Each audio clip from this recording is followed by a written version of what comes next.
All right, I already started my next briefcase and I said I was going to use another pair of these brass knuckles, but I'm gonna turn them around the right way to hold, if it's the right way to hold the briefcase, as opposed to this way would be the two finger or that grip. I like the profile on that better because just traditionally when you see brass knuckles, they are placed like that. And that is, I guess, the same way, but whatever. This is gonna be the handle for this briefcase. What I did with this is I used one of my classic English style brass locks that have the real rivets installed right into it. If you're going to use a lock, I would always suggest a lock that's solid like these and have rivets that actually pierce through, not look like a lot of the imitation Chinese locks you see either have prongs on the inside and they just bend back, and they just have rivets that look like rivets. These are real, brass rivets that go through the leather into a plate underneath, and then they're pounded and they're installed permanently. I've got these covered up for now, but that's if you're gonna get a lock, that's the lock to get. A solid brass lock that is combination, key lock, whatever. These are the most durable locks you're gonna get. The ones that pierce the leather with rivets as opposed to the prongs.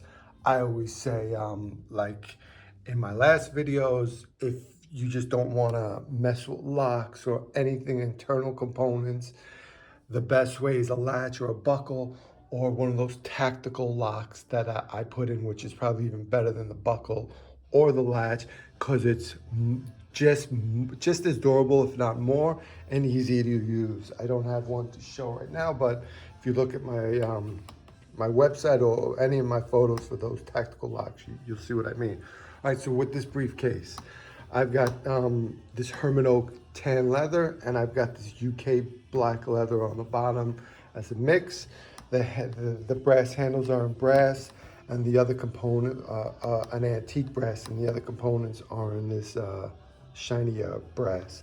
These top rings, I've put this combination, these two, you'll see these in classic briefcases with the bridle leather. You won't see with the handles.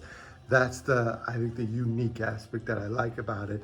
It's a classic briefcase style, English bridle leather, English key lock. It's got these real tube key locks that go in and lock.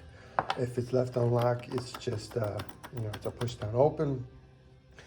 So you'll see this, and you'll see this sort of hardware. This hardware comes from the same English manufacturer, just because they're very durable. They're solid brass. There's one look, they're not prongs. If you see the Chinese ones, they'll get installed with these thin prongs that just clip the skin, and it's not durable if it pulls hard.